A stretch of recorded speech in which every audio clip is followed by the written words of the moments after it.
Há momentos em que o sofrimento parece não ter fim, em que cada oração se transforma em lágrima e cada noite se torna mais escura do que a anterior. Nessas horas, é comum perguntar: onde está Deus? Por que Ele permite que isso aconteça? Por que tanto silêncio? Essas perguntas não são sinais de fraqueza, são sinais de humanidade. E a Bíblia está cheia de homens e mulheres que também se perguntaram isso. Jó rasgou suas vestes e amaldiçoou o dia do seu nascimento. Elias pediu para morrer debaixo de um zimbro. Jeremias disse que preferia nunca ter nascido. Até o próprio Jesus na cruz clamou: Deus meu, por que me desamparaste? O sofrimento tem o poder de escancarar aquilo que o conforto esconde. Quando tudo vai bem, confiamos em nós mesmos. Mas quando tudo desaba, descobrimos que nossa força nunca foi suficiente.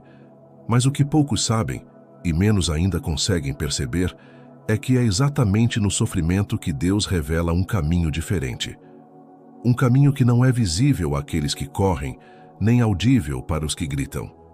É um caminho silencioso, profundo, oculto aos olhos naturais. Um caminho que não leva à saída imediata da dor, mas à transformação completa através dela.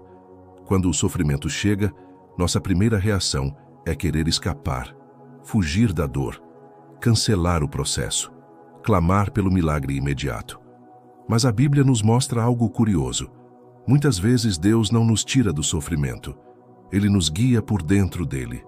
E é nesse processo que a revelação acontece. Olhe para José do Egito. Injustiçado, traído, vendido pelos irmãos, caluniado, esquecido na prisão. Aos olhos humanos, sua história parecia um erro atrás do outro. Mas, aos olhos de Deus, era um plano de formação. José precisava passar pela rejeição para aprender a perdoar. Precisava enfrentar a prisão para aprender a depender. Precisava do silêncio para desenvolver sabedoria. O mesmo Deus que permitiu o poço preparava o trono. Aquele que foi humilhado em silêncio se tornaria governador. Mas antes da honra, houve traição. Antes da promoção, houve abandono. Antes da vitória, houve lágrimas. Deus não o impediu de passar, mas o sustentou durante todo o caminho.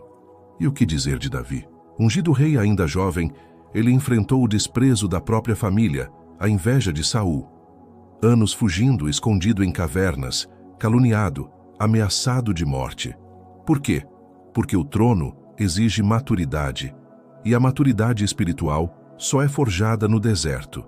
Você já percebeu que os salmos mais profundos de Davi nasceram na dor e não na glória?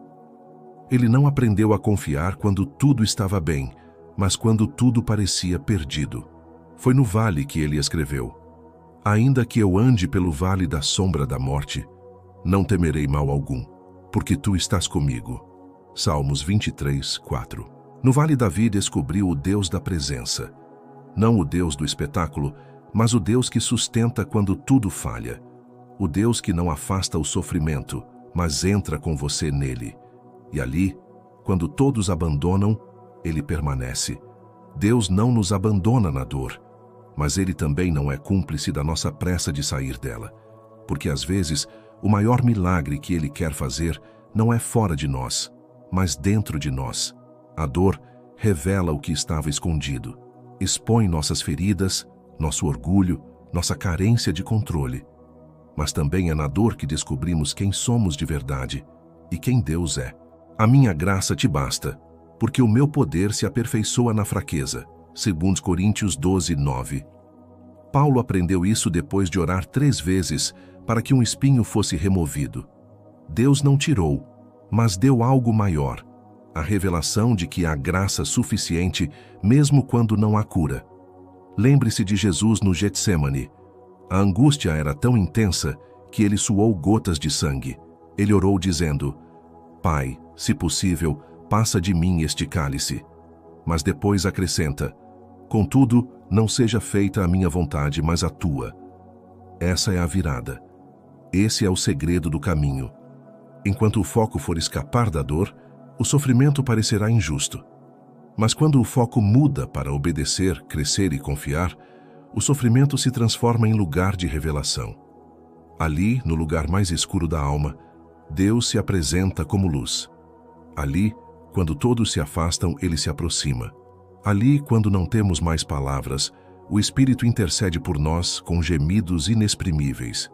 Sofrer não é castigo, é lapidação. Um processo onde o que é impuro se separa do que é essencial. Onde as ilusões caem, os ídolos interiores são quebrados e o coração encontra o que realmente importa. A dor que hoje parece inútil pode ser, na verdade, a disciplina de amor de um pai que se recusa a deixar você viver abaixo do que ele sonhou. Um pai que prefere te ferir por um tempo para te salvar para sempre. Porque o Senhor corrige o que ama e açoita a todo filho a quem recebe. Hebreus 12:6. Talvez você nunca tenha entendido esse versículo até hoje, mas agora talvez ele esteja se encaixando. Porque o sofrimento pode ser o megafone de Deus para acordar uma alma adormecida, endurecida ou desviada. Bem-aventurados os que choram, porque serão consolados. Mateus 5:4. O choro pode durar uma noite, mas a alegria vem pela manhã. Salmos 30:5. Essas promessas não são apenas bonitas, são verdadeiras. Mas a alegria da manhã só chega para quem permanece à noite. Só entende o consolo quem não foge da dor, mas caminha com Deus por dentro dela. O sofrimento gera dois tipos de pessoas: as que se amarguram e as que amadurecem. E o que diferencia uma da outra é uma escolha: continuar confiando mesmo sem entender. Porque confiar quando tudo faz sentido é fácil. Difícil é confiar quando tudo parece injusto, e é exatamente aí que Deus mais se revela. Ainda que a figueira não floresça, nem haja fruto na vide, ainda que fale o produto da oliveira, todavia eu me alegrarei no Senhor. Abacuque 3:17-18. Essa é a verdadeira fé. Fé que não depende de sinais. Fé que não exige explicações. Fé que ama o Deus da promessa, mesmo quando a promessa parece demorar. E o que acontece quando essa fé resiste ao sofrimento? Ela é fortalecida. Ela amadurece. Ela se torna testemunho. O vale deixa de ser cemitério e vira escola. A caverna deixa de ser prisão e vira altar. O silêncio de Deus deixa de ser abandono e vira sussurro de amor. É nesse lugar que você vai descobrir quem você é de verdade. Vai perceber que não era forte, mas que Deus sempre foi. Vai entender que o que mais te sustentava não era a resposta, mas a presença. Porque a nossa leve e momentânea tribulação produz para nós um peso eterno de glória muito excelente. 2 Coríntios 4:17. Quando Paulo escreveu isso, ele não estava em um palácio.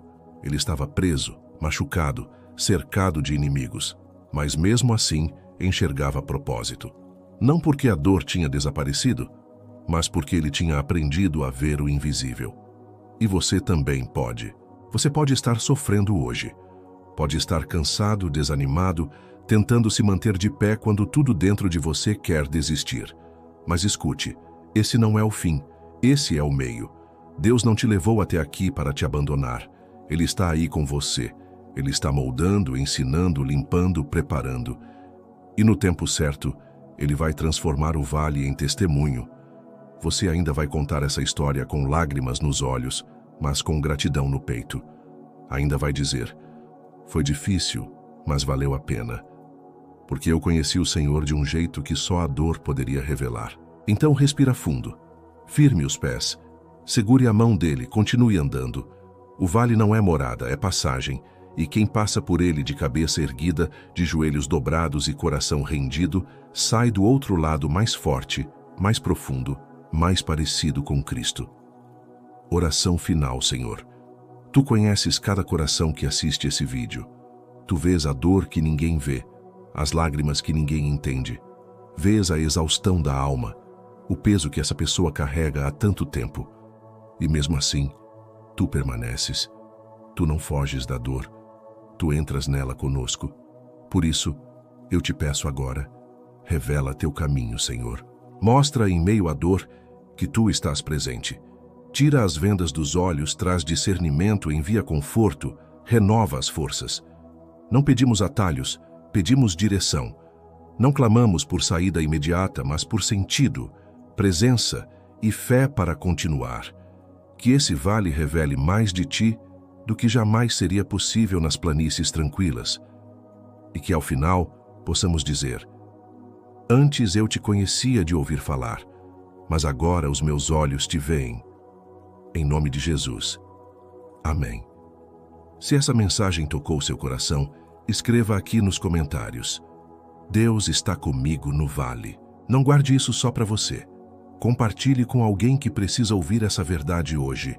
E se você deseja continuar recebendo reflexões profundas e bíblicas que fortalecem a alma, inscreva-se agora no canal e ative o sininho.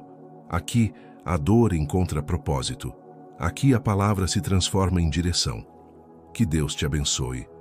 E nunca se esqueça: o sofrimento não é o fim. É o caminho por onde Deus revela o que só o céu pode ensinar.